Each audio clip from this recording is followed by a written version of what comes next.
I know I promised that I was going to give different candidates different questions, but I don't have a lot of cards up here, so turn those cards in. So I'm going to continue to ask all of you the same question and see if we can get some debate and disagreement going up here. Here's an interesting question. What is your position on the suggestion that we legalize and tax marijuana?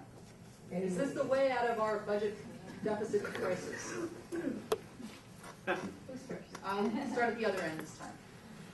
Having dealt firsthand with individuals who use drugs as part of the law enforcement, having seen the effects of drugs on youth, and having done the best I can by starting an after-school program for at-risk youth on my personal budget, by the way, with no government assistance, with no government community support, we were able to succeed and keep that location, keep that after-school program for a year and a half through several individuals' financial commitment, part-time teachers, volunteer teachers, and students who came there because they needed the assistance.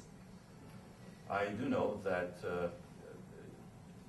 drug use does not only affect the individual himself or herself, but it impacts an entire family, and the consequences are much larger than saying yay or nay on this issue.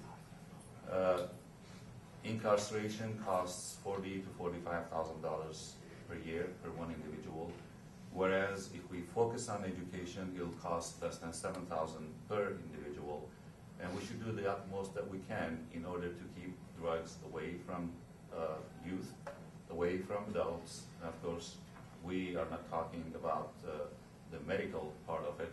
If we're just addressing the issue in general, it is an ill for the entire society. So my answer to that is no. Mr. Bennett. So I'm not sure if it's a good idea. You know, I tend to be a somewhat, I call myself a nerdy policy wonk, and that really is true. I think we should, I'd like to see more information, more data on it. I think we've had an experiment going on in Amsterdam for a number of years, and I think that it's now been going on for a number of years, sufficient that we have got adequate data, and we can actually determine whether or not their program has worked, or what are some of the problems and some of the unintended consequences that it has caused. So I'd like to see more data before I make a determination. And this is going to be on the ballot, and so I'm eager to see what the voters will want to decide and allow. I want to allow the voters to speak on this issue.